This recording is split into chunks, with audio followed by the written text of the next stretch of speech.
অসমীয়া লোকসকলে কোনো ধৰণৰ কাগজ পাতি দেখুৱাব নালাগে। যিসকল বাংলাদেশী লোক আছে কেৱল মাত্ৰ সেইসকলেহে কাগজ পাতি দেখুৱাব লাগিব। অসমত মুখ্যমন্ত্ৰী হিমন্ত বিশ্ব শৰ্মা যেতিয়ালৈকে থাকিব, অসমীয়া ভাষী, হিন্দী ভাষী আৰু বাংলাভাষী লোকৰ কোনো ধৰণৰ সমস্যা নাই। যিসকল সন্দেহযুক্ত নাগৰিক হয় তেওঁলোকৰ ওপৰত উচ্ছেদ চলিবই। অসমত খিলঞ্জীয়া লোকৰ ওপৰত কোনো ধৰণৰ উচ্ছেদ নচলে।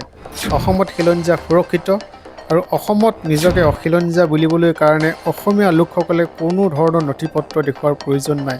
নাগৰিকজুলিত উপস্থিত হৈ এইদৰে মন্তব্য কৰিলে হিমন্ত বিশ্ব শৰ্মাই।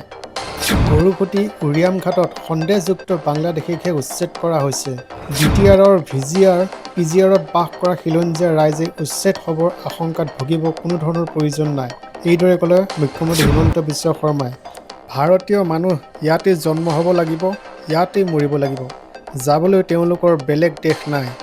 এইদৰে উচ্ছেদৰ প্ৰসংগত মুখ্যমন্ত্ৰী হিমন্ত বিশ্ব শৰ্মাই ডাঙৰ ঘোষণা কৰিলে নাগৰিকজুলিত গৈ।